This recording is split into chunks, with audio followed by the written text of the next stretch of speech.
Hawakan mo to lang. Wap! So mamaya ipaprank ko ulit yung girlfriend ko. So kung alam nyo yung aso prank, yung habang nagkikwento tapos sa dulo yung biglang Wap! So tignan natin kung ano yung magiging reaction niya. Nung napanood ko yung prank, tawang-tawa din ako eh. Check ko nga muna, love, yung pinili kong damit ni mama ko. Saan ka bumili? Sa market, sa fashion. Hindi mo man lang iniba-ibang design. Pare-parehas talaga. Yun lang Kulay kasi yung lang na mura iba. eh. Tsaka kanina, nakakilabot yung nangyari sa amin sa market. Di ba, kumakain ako ng lugaw. May lumapit na matanda, ng barya.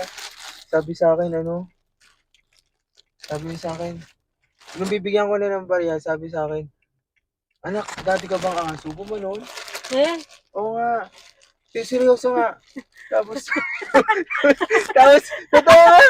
Tapos sabi ko, tapos yung kinikilabutan na ako, sabi ko, ito na po yung 5 piso. Tapos kasi parang nakakatakot na nga eh. Tapos, maya-maya, sabi niya, hindi anak, dati talaga kitang kasamahan. Sabi niya ganun. So, parang gusto ko nang tumayo din sa kanang ko kasi kumakain ako ng lugaw eh.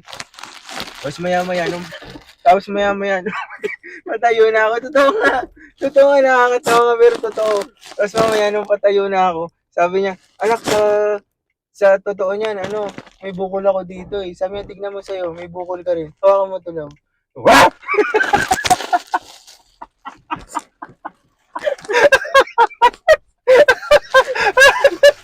Dati ka nga aso.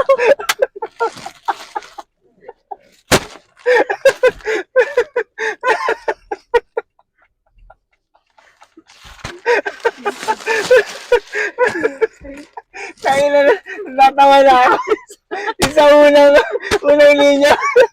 Binibigilan mo yung tao. Natatawa din ako. Pero nung unang alam mo, totoo talaga.